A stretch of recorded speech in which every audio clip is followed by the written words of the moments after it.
You're listening to an Anazao Ministries podcast.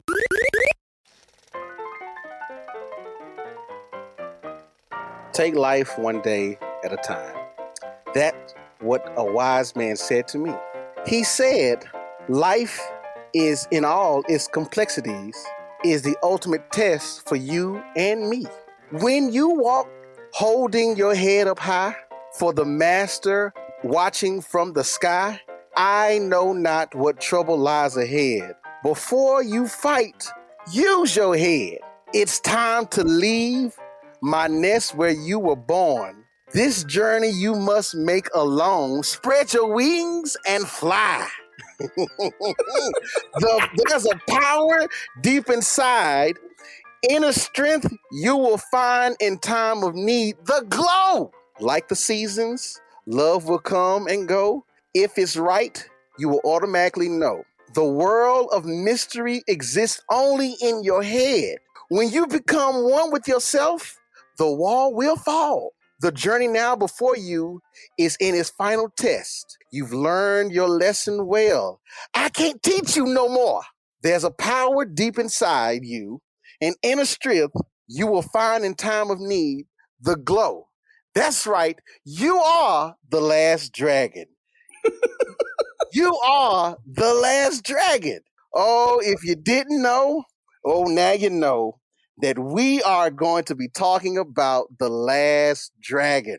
Mm-hmm. Yes. And for those who do not know, this was the jewel that I talked about with Christian when we talked about Blade for his drive-in.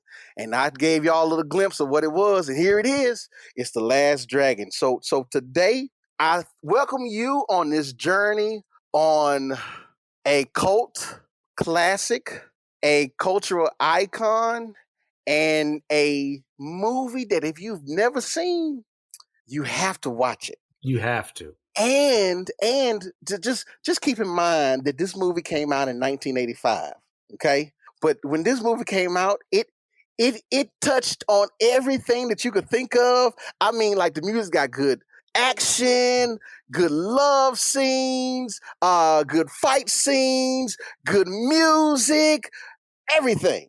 So if you want to know, oh my goodness, join us on today for this journey as we do a drive-in for The Last Dragon. Christian. Show enough. Oh! Yes! Y'all don't understand. This is the show. All right. So let me just. So I'm here with Christian again. Please introduce yourself to the folks that already know who you are, but just going to do the preliminaries so we can get right into it. Yeah. Christian Ashley, a seminary student at the Southern Baptist Theological Seminary, and I am a big fan of this movie. And I am your train conductor on today. Keynote candidate as we go down this journey on The Last Dragon. So Christian, I'm going to tell you why I chose this movie. Go for it. And the reason being is that this movie is one of my top 3 movies of all time. Oh, wow. Okay. Yeah. And so when you all was like, hey, you got to pick a movie for the drive-in, I was like, I could do The Lion King, because I love The Lion King. I do love The Lion King. Good movie. That's a great movie. It's a great movie. Yeah, I could have done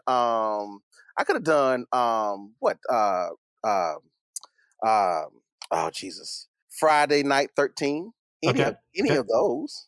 Because that's also a good drive-in movie. That's a good drive-in movie. But when the spotlight was on me and somebody asked, what do you want to talk about? This is the first movie that came to my mind. This was the first movie that came to my mind. And I just watched it twice. I was telling Christian before we even started recording, I watched it twice last week. I made my nephew, who is 6, sit down and watch it, but he ain't watched the whole 2 hours. Yeah, he's 6. I ain't expect him to. Like literally, I was like, if you want to get up and go, you can get up and go. It's okay. I understand. I'm gonna sit here and watch it. Then I was like, ooh, you know what? I'm gonna get my kids to sit down and watch it. So I brought my youngest son, made him sit down and watch it, and he loved it. He loved the movie. Now he might call me old. He might feel like that I was born in the early 20th century, but that's not the case. But yeah. So that's why I chose this movie, because this is like, if you want to like. If you want to just and this is for the younger audience, like if you just want to find a quintessential 1980 pop movie, like this is it. Like, the music, the breakdancing, all the All I could think of, while watching this movie, what's that? If the 1980s had had a baby with itself, this is exactly what would have happened. Ooh. Ooh, that's a good point. That's so true. Yeah. Yeah. All right. So okay, that's because I am the conductor and I do have some things that I have to talk about. But I just want to ask you, Christian, how did you come about finding out about this movie? I've always been a big martial arts movie guy. Okay. And so I've watched some of the Bruce Lee films they talk about in this movie, like Enter the Dragon and all that. Mm-hmm. And I knew this existed, watched it once when I was younger, and it's like, what did I just watch? And like, as I thought about it over time, I was like, that's actually pretty good. And then I hadn't seen it again until you said, we're doing it for this. It's like, I had a brand new experience watching this on the big screen in my room. And boy, I had the time of my life, Yeah. Oh, listen. And so for those who don't know, I literally quoted the lyrics, from the title song, "The Last Dragon." Like literally, that is it. And this Christian was laughing because I even did the effects of the people in the background, so you'll know. but it's like, as soon as you watch the movie, as soon as the opening credits come on, it is on. We are on and popping. It do not stop. It does not stop. You're either on the ride or you're off. You are on it or you're off. And if you do not like this ride, then you don't like martial arts. You don't like pop culture. You don't like breakdance. You don't like nothing fun. You don't like anything fun, because this movie is awesome. Now, granted, I am kind of biased because I do like Bruce Leroy. Oh, sure enough. Like, okay. Oh, like y'all see, I don't think those in the Geekdom world really know what kind of impact this movie had in pop culture, but you can see it even after the fact. But I ain't gotten there yet. Because I got a list I gotta follow, so I don't get in trouble with Josh. Josh, we love you. Okay, that's right. We do love you, but I'm gonna talk bad about you because you are the overlord, the evil overlord of all of this. Okay, nobody likes the evil overlord. It's okay. We still love you though. Sure enough, we still love you. Oh, so if you were going to the drive-in and you are leaving the drive-in, okay, what will be the first thing out of your mouth as you're leaving the park? Man, after I catch my breath again, just from laughing at how much I enjoyed what was going on, I'd be talking with everyone going like, did you see that scene, man? Just facing off of each other and the glow and like the pure 80s, like it's 80s nostalgia before 80s nostalgia became a thing. In the midst of the 80s, of all this ridiculousness going down, you got Shonough's gang. There's 6 people there, but it seems like it control all of. Are we in Harlem? I can't remember. All of Harlem. Yeah, we're in Harlem. Yeah. Man, I can't talk about this movie. Oh, listen. So this is so good. There's nothing that you can say bad about it, because I know we're supposed to talk about like what we like and what we love and didn't like about the movie. But truth be told, like you got to put it into perspective. This movie came out in 1985. Okay. Mm-hmm. It came out in This is the height of breakdancing and rap and bebop and the decline of disco. Mm-hmm. Yeah, so you still had all of that ingrained in this show. So Christian brought up the Shogun of Harlem. Okay, so for those who don't know, this show takes place in Harlem, New York.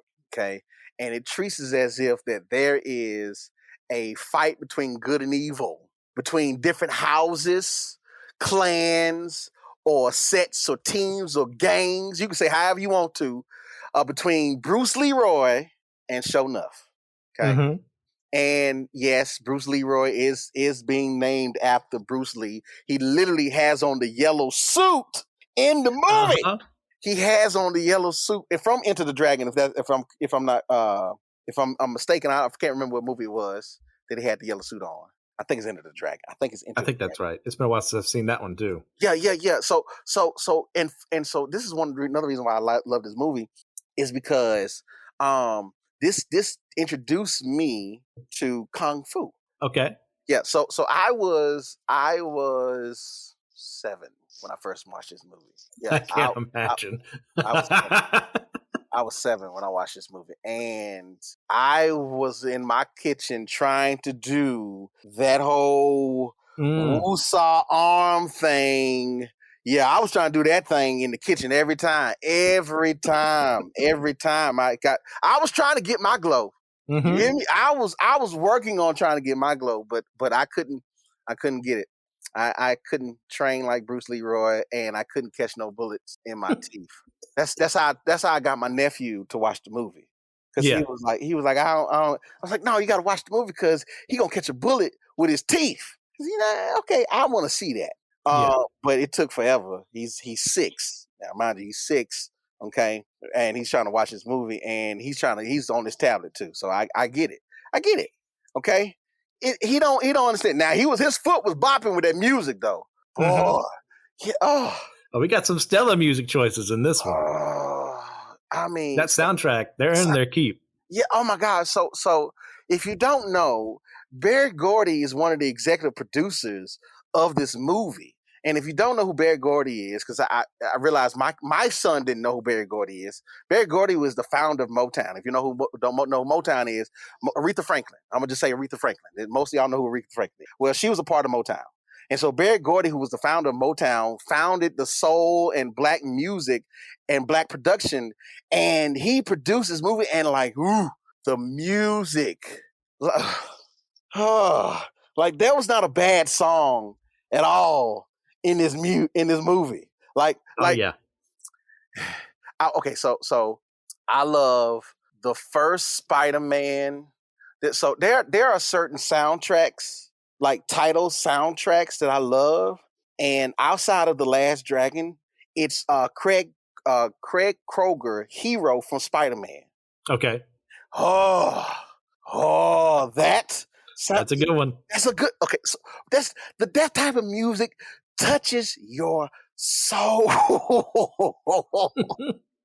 It touches your soul, and so just to be able to, I'm going to advise you, like I did with Blade, to watch this movie, but watch it twice. Watch it twice. And watch it 2 days. So watch it 2 days apart. Give yourself 48 hours. Don't watch it back to back. No, let yourself digest. Yeah, you're gonna have to digest all this, because especially if you was born in the 2000s, everything you see is not gonna make any sense to you. Okay. Everything you're gonna see is not gonna make any sense to you, from the hair to the outfits to the transvestite in the movie theater. That is not gonna make sense to you. Mm-hmm. Like, why is there a transvestite in the movie theater? Like, really, what's it about? That's not gonna make sense to you. Okay, but watch it anyway. Okay, because again, it's a good movie. The fight scenes are awesome, and yes, it's 80s. But like the fact that at the end of the scene, when Bruce Leroy and Show Nuff were fighting, and Show Nuff was punching Bruce Leroy, and you can see the punches go through him like it was a powerful punch. Yeah, like, yo, this is it. This is what you're gonna. If you love martial arts or kung fu movies or any fighting movies or just like action, you're gonna love this movie. So there's no weaknesses. Christian, do you have any weaknesses, sir, about this? What haven't we said so far? I think our conversation has been, oh my gosh, yeah. And then, oh my gosh, that scene was so good. And the music was so good. Like, I compared the two of us on screen. I don't know if you heard that whole church episode we did, Systematic Geekology. It's just like I compared you and me to like two 5-year-olds, like, just talking about, oh, this was so cool, that was so cool, he did this, oh my gosh. Yeah, that's how I feel right now. Like, how do I put those things in actual constructive criticism? It's like I'm having a really hard time. What occurs to me, we haven't exactly explained what exactly this movie is. We've all talked around it. Yeah, we did. Okay. So listen, this movie is about a black family and a black martial arts master trying to prove himself to himself that he's good when he already know he's good. And you have the Eddie Arcadian. Oh my gosh, Eddie Arcadian, who was the white producer. Oh, it was an arcade. He was an arcade producer. Now, if y'all don't know, I'm sorry. Jesus, I realize I'm talking to an audience that might not know what an arcade. Might need to provide a glossary with this episode. Oh my gosh, you might need to go and look up 1980s. What did kids do in the 80s for fun? Okay, because we went to the arcade. Okay, there was no PlayStation or Xbox. You had to either get an allowance, had a job, or find some quarters to play at the arcade. Yes, you had to pay to play video games like you do now, but it was 25 cents. No, because I remember playing Street Fighter. Street Fighter was $1.50. That hurt. That hurt. Okay, that's 7 quarters. That hurt. No, that's not 7. That's 6 quarters. That hurt. Yeah, so that hurt. No. I'm sorry. But yeah, this movie is literally about kung fu, martial arts, good and evil. But also this is the one thing that even now watching it now that I didn't I know, but it's easy to ignore is the cultural and the racial undertones that happens in this movie. Because there's this one scene where Bruce Leroy, who's the main character, who is being played by what's that boy name? It's Tamik. It's Timok. Tamak Gulado, something like that. I don't know. Okay, don't get me lying. You can Google it. We can Google all this stuff. But so yeah, Sum Dung Goy. So yes, his master sends him out to go find Sum Dung Goy. And he comes up. When we meet these 3 Asian guys on the stoop dancing like black guys. That's the funny part. Like yes. that is the fun. And then you have other Asians that are around. And then what you didn't notice that I noticed this time was there was a black guy with the crowd, but his back was turned. He was like, "Look at this foolishness. This is crazy. This is crazy." No Asians do breakdancing, but they do now. Like there's like I think it's in Korea. I could be wrong. I think it's in Korea. There's a huge breakdancing competition that go around in Korea or in Asia. I don't know. It could be Korea, South Korea, but I don't know. But I do know I've seen videos of like there's a whole breakdancing competition. I mean, like this whole pop locking and all the other stuff. Yeah, all that came from the 1980s. All of that came from the 80s. Like, and funny enough, some of the fashions and hairstyles that the kids are like, oh, this is why that came from the 80s. Some of the stuff that we wear now came from like these tight jeans that came from the 80s. So I don't know if y'all know the Hoochie Daddy shorts that came from the 80s. We had them coochie, we call them coochie cutters shorts in the 80s, okay? Or high risers or whatever we call them. But those came from the 80s. But yeah.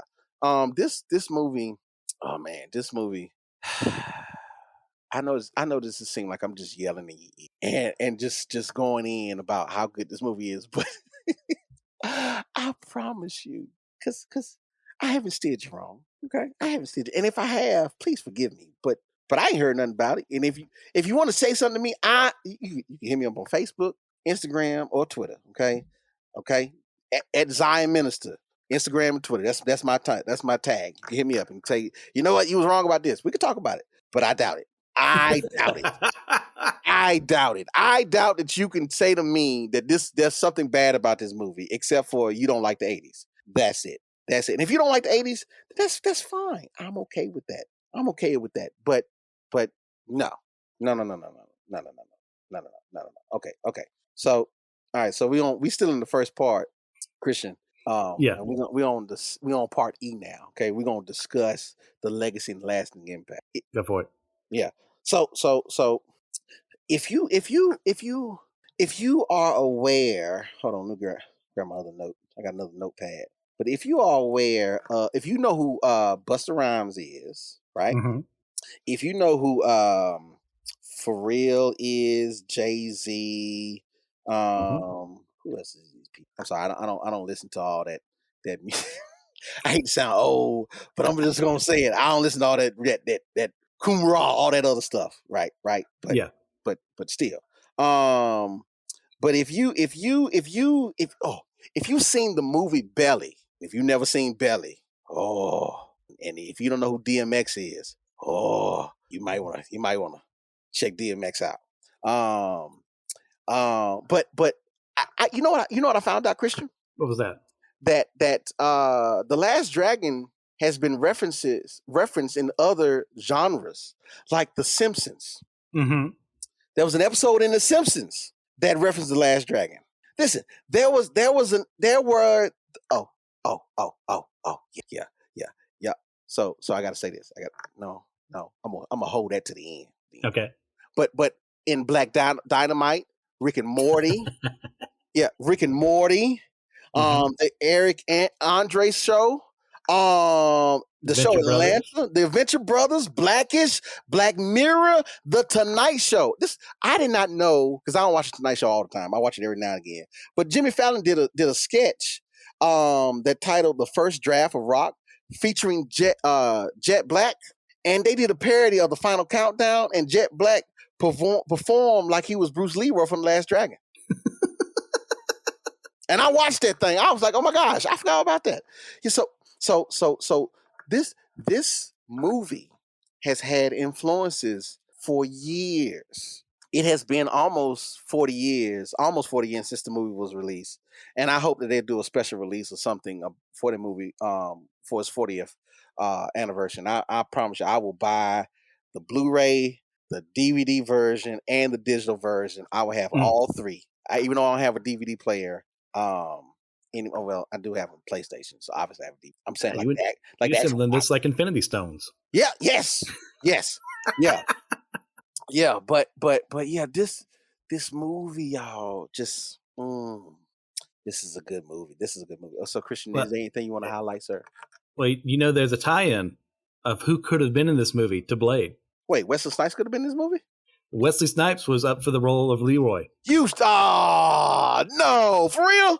He auditioned for it. Yeah, there's a couple more. Lawrence Fishburne tried to be him. Oh, he too mean. Denzel tried to be him, and he auditioned for Show Enough too.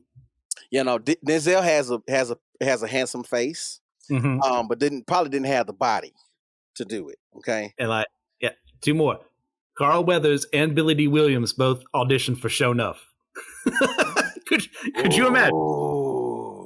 Billy D as show? No. I don't see it. That wouldn't have worked. That wouldn't have worked at all. But so Wesley is too short. Mm-hmm. Yeah, Wesley is too short. And you said Denzel. Denzel's handsome. Who else did you name? Carl Weathers. I don't know who. And Lawrence Fishburne. Carl Weathers is the guy. No, I'm thinking of the guy from Family Matters, but that's not him. Who's Carl Weathers? Yeah. Who's Carl Weathers? Who's he? See, right now he is in The Mandalorian as Grief Karga, but he's also been he was Apollo Creed. Oh, okay. All you got to say, I just know him as Apollo Creed. Okay. Yeah. No. So no. So he's too dark. Now, he had the body for it. Yeah. He had the body for it, but he was too dark. Yeah. Oh, man, I ain't know Denzel tried it out for that movie. That's interesting. And Wesley. Would have been a much different movie. Yeah, no, cause oh Jesus, what's that man's name? Here we go. Taimak. I think he's actually a martial artist. Yes. He's an actual. That kind of shows because his main thing isn't acting. No, it is not acting. No, if you're trying, this movie didn't win no Oscars for the acting. Okay. Mm-mm. No. Oh my gosh, Yeah, when he met Lord Charles, talking about I like the fact at the end of the movie when he was like, "Can you teach me some moves?" Like it's like some oh Jesus. Again, in the 80s, that's how we talked about having sex was just moves and having a paint. That's literally how we talk. Like if you think I'm playing, ask your aunt or your uncle. Don't ask your mom or your daddy. Ask your aunt or your uncle how they used to talk in the 80s. Okay, they'll tell you the truth. Your parents they try to deny that they talk like that, but they did too. Okay, they all talk like that. They all had the hair like Madonna. Okay, and tried to be like Madonna, being a virgin. Yeah, no. So don't believe it. Don't believe it. You know what you should do? Ask your parents to show you their high school yearbook. Yearbook. Yeah, yeah. Yeah. You should ask your parents to see their high school yearbook. Yeah, yeah. This is a great movie. This is a great movie. Gosh, this is a good movie. This is a good. You know what? After this, I'm going to watch it again. Yeah, if you're all out there like, well, you guys didn't actually really talk about a lot. Well, that's how this movie's going to make you feel. It's going to put you all over the place. And it's really hard to put into words, but it's well worth your time. Okay, let me ask you a silly question. This ain't on the paper. This is a silly question. But would you show this movie at a youth night at church? Huh. My instinct is to say no. Okay. Why not? Especially youth of the day. I don't think they're ready for this. Ooh. Okay. So now when you say it would depend on the kids. It depend on the kids. Older kids, like I think they could take it. High schoolers. Yeah. Okay. But not young kids. Definitely not. Okay. Like the parents wanted to show it to them, I wouldn't stop them. Yeah. But like I'm organizing a church event, and like this movie was an option. I'd wait till they were older. Yeah. Okay. But if you want to know like what it's like to have the ability within yourself, but never try to see because you was too scared, this is that movie. This is literally that movie. Like the movie starts out with Bruce Leroy, with his master training, and his master shooting arrows at him. Okay, I don't know why you shooting arrows at anybody who's training on the inside in the house. You go outside to shoot arrows. You do not shoot arrows in the house. Okay, just like you don't shoot BBs, you don't play basketball. You take that outside. Okay, but his master was shoot. But his master knew that Leroy was ready when he was able to grab the blue arrow without even thinking about it. But Leroy didn't know that. He couldn't explain it. And his master was like, boy, okay, that's fine. You know what? You don't need to be here no more. I am no longer your master. You don't need anything from me anymore. And then we find out that Bruce Leroy has a whole dojo. Like he has his own class. Like, how is he learning from someone and he's teaching other people? Okay. But listen, in order for you to lead, you must follow first. Okay. In order for you to lead, you must follow first. So remember now, this is a movie that we're going to the drive-in to watch. Okay. And so again, when you're going to the drive-in, there you have to go with the expectation of getting food, of just like junk food. Let me say that, junk food, for all those healthy nuts and all those pescatarians and vegans and vegetarians and keto and I'm on a diet and all this other stuff. Stay home. Stay home. Okay, because I don't want you to be judging me for the junk that I'm going to eat that's saturated in high fat.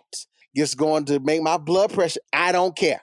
Okay, that's why I came to the drive-in. If I want to eat healthy, I would do it at home. But if I'm out, I'm going to eat junk. Okay, so I get it. We should be healthy. Yes, we should eat healthy.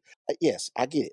Okay, but if I'm going out, I'm finna eat. Okay. So if you with me and you're a vegetarian, pescatarian, or you don't eat something like that, I'm sorry. I get it. Don't sit on my side of the table because I'm gonna be smacking in your face, eating it all up. Okay, like this is good. Do you want some? I'm gonna offer it to you. Okay, that's what you're supposed to do. Okay, bless your heart.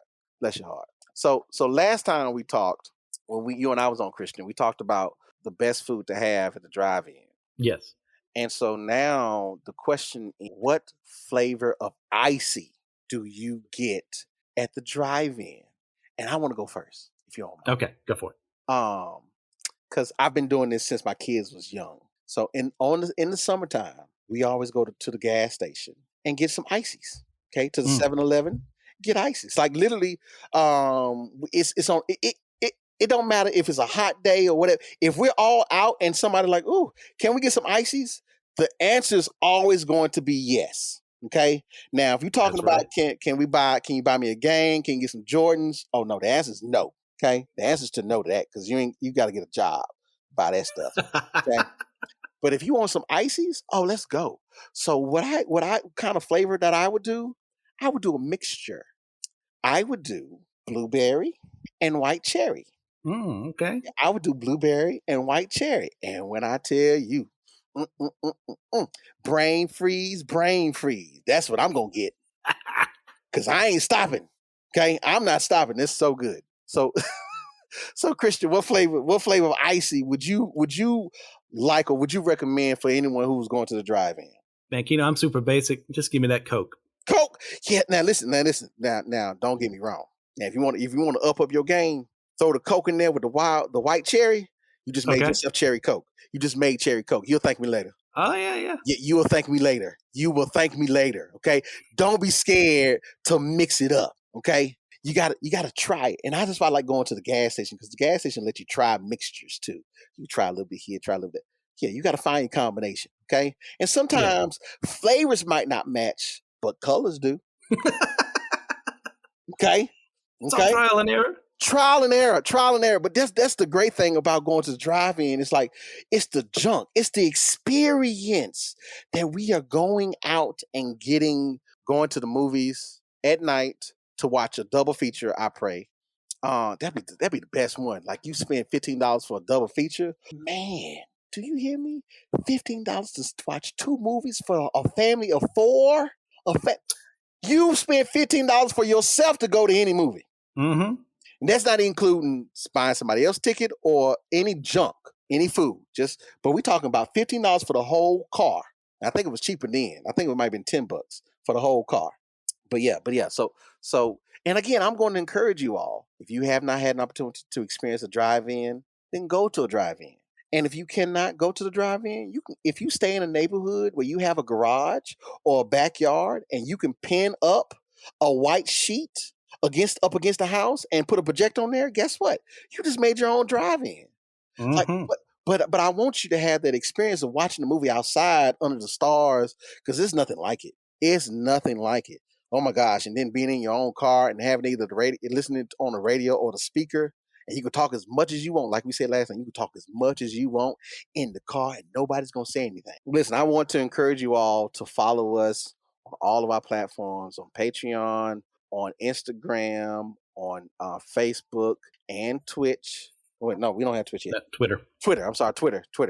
And listen, rate us. Listen, when you listen to this podcast, rate us. Write a review because that helps other people find the podcast and share it with somebody else. I wanted to say to you, listen, help us by helping you. We like doing this. We really do like doing this. We're not getting anything from this except for wonderful conversation and camaraderie. Like literally, if it wasn't fun, none of us would do this. Okay, none of us would do this, but we do it because we like it. We do it because we love it, and we want to give it to an audience that would appreciate it. So it would really help us if you would either consider donating to our Patreon page and liking us on all of our podcast providers, Spotify, SoundCloud, iTunes, all of it. Listen, like, rate, and review. Okay. And if there's something that I said that you didn't like, I'm telling you, you can at me at Zion Minister on Instagram and Twitter. Okay. Now I might not respond. I just want you to know you can tell me anything. I might see it, I might not. I don't know. But you can say whatever you want. But listen. That's the beauty of it.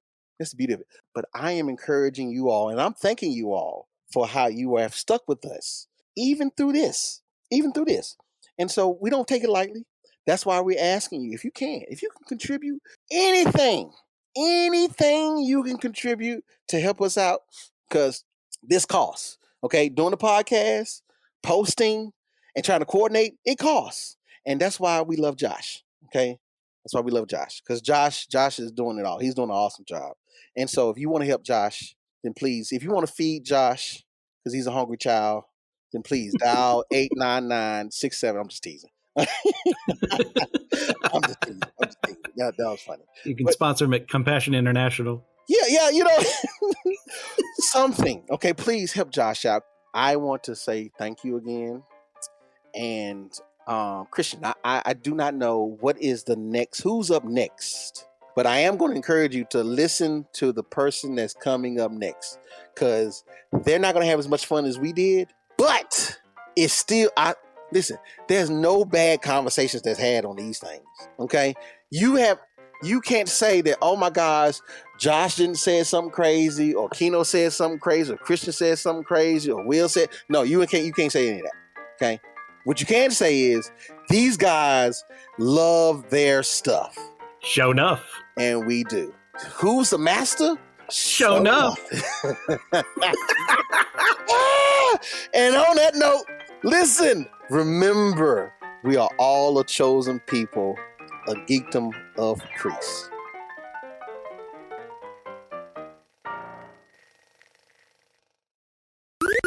This was an Anazao Ministries podcast. If you enjoyed this show and would like to learn more about our network, be sure to check out the Anazao Ministries Podcast Network.